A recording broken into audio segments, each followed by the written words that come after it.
Un cours en miracles, 166 chapitre 20.4. La vision de la sainteté. 4. Entrer dans l'arche. Rien ne peut te blesser à moins que tu ne lui donnes le pouvoir de le faire. Or tu donnes ce pouvoir comme les lois de ce monde interprètent donner, en donnant, tu perds. Ce n'est pas du tout à toi qu'il appartient de donner le pouvoir. Le pouvoir est de Dieu, donné par lui et réveillé à nouveau par le Saint-Esprit, qui connaît qu'en donnant, tu gagnes. Il ne donne pas de pouvoir au péché, qui n'en a donc pas, ni à ses résultats, comme ce monde les voit, la maladie et la mort, la misère et la douleur. Ces choses ne se sont pas produites parce que le Saint-Esprit ne les voit pas et qu'il ne donne aucun pouvoir à leur source apparente. Ainsi il voudrait t'en garder libre. Étant sans illusion sur ce que tu es, le Saint-Esprit donne simplement tout à Dieu, qui a déjà donné et reçu tout ce qui est vrai. Ce qui n'est pas vrai, il ne l'a ni reçu ni donné. Le péché n'a pas de place au ciel, où ses résultats sont étrangers et ne peuvent pas plus entrer que leur source. Là réside ton besoin de voir ton frère sans péché. En lui est le ciel. Vois plutôt le péché en lui et le ciel est perdu pour toi. Mais vois-le tel qu'il est et ce qui est à toi rayonne de lui vers toi. Ton Sauveur te donne seulement l'amour, mais ce que tu voudrais recevoir de lui dépend de toi. Il lui est donné de passer sur toutes tes erreurs, et là réside son propre salut. Il en va de même du tien. Le salut est une leçon de donner, comme le Saint-Esprit l'interprète. C'est le nouveau réveil des lois de Dieu dans des esprits qui ont établi d'autres lois et leur ont donné le pouvoir de faire respecter ce que Dieu n'a pas créé. Tes lois insens ont été faites pour garantir que tu ferais des erreurs et leur donnerais un pouvoir sur toi en acceptant leurs résultats comme ton juste dû. Si ce n'est pas folie, qu'est-ce que c'est? Et est-ce cela que tu voudrais voir dans ton Sauveur, qui te délivre de l'insanité? Il est aussi libre de cela que tu l'es, et dans la liberté que tu vois en lui, tu vois la tienne. Car cela, vous le partagez. Ce que Dieu a donné obéit à ses lois, et seulement aux siennes. Il n'est pas possible non plus que ceux qui les suivent subissent les résultats de toute autre source. Ceux qui choisissent la liberté ne font l'expérience que de ses résultats. Leur pouvoir est de Dieu, et ils le donnent seulement à ce que Dieu a donné, pour le partager avec eux. Rien d'autre ne peut les toucher, car ils ne voient que cela, partageant leur pouvoir conformément à la volonté de Dieu. Et c'est ainsi que leur liberté est établie et maintenue. Elle est soutenue à travers toutes les tentations d'emprisonner ou d'être emprisonné. C'est à ceux-là qui ont appris ce qu'est la liberté que tu devrais demander ce qu'est la liberté. Ne demande pas aux moineaux comment l'aigle prend son essor, car ceux qui ont de petites ailes n'ont pas accepté pour eux-mêmes le pouvoir de partager avec toi. Ceux qui sont sans péché donnent comme ils ont reçu.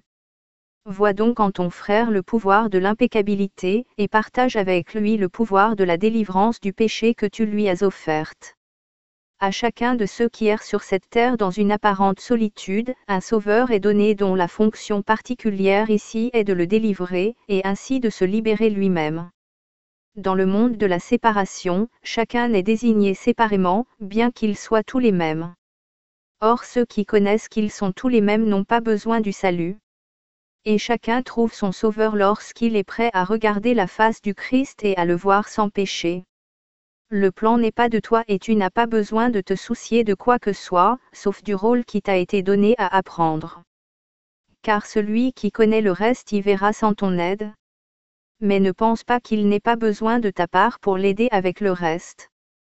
Car dans ta part réside le tout, sans lequel nulle part n'est complète, pas plus que le tout n'est complet sans ta part. Dans l'arche de la paix, on entre deux à deux, or c'est le commencement d'un autre monde qui va avec ces deux.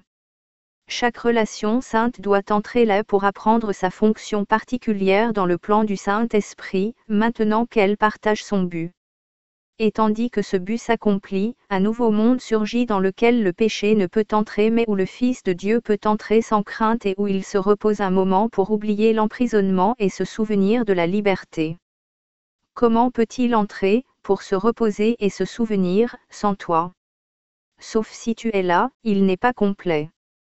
Et c'est de sa complétude qu'il se souvient là. Voilà le but qui t'est donné. Ne pense pas que de pardonner à ton frère ne serve qu'à vous deux. Car le monde nouveau repose tout entier entre les mains de chaque père qui entre ici pour se reposer. Et tandis qu'il se repose, la face du Christ lui sur eux et ils se souviennent des lois de Dieu, oubliant tout le reste et n'aspirant qu'à voir ces lois parfaitement accomplies en eux-mêmes et en tous leurs frères. Penses-tu qu'une fois cela est accompli, tu te reposeras sans eux? Tu ne pourrais pas plus en laisser un à l'extérieur que je ne pourrais te laisser et oublier une partie de moi-même. Peut-être te demandes-tu comment tu peux être en paix alors que, tant que tu es dans le temps, il y a tant à faire encore avant que le chemin de la paix ne soit ouvert. Peut-être cela te paraît-il impossible. Mais demande-toi s'il est possible que Dieu ait un plan pour ton salut qui ne marche pas.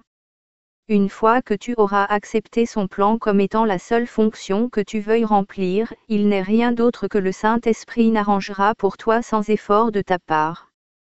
Il ira devant toi pour aplanir ton chemin, ne laissant sur ta route aucune pierre sur laquelle tu pourrais trébucher, aucun obstacle qui pourrait te barrer la route. Il n'est rien qui te sera refusé dont tu aies besoin. Il n'est pas une difficulté apparente qui ne fondra avant que tu ne l'atteignes. Tu n'as pas besoin de penser à quoi que ce soit, insoucieux de tout sauf du seul but que tu voudrais accomplir. Comme il t'a été donné, ainsi sera son accomplissement. La garantie de Dieu prévaudra contre tous les obstacles, car elle repose sur la certitude et non sur les contingences. Elle repose sur toi. Et que peut-il y avoir de plus certain qu'un fils de Dieu?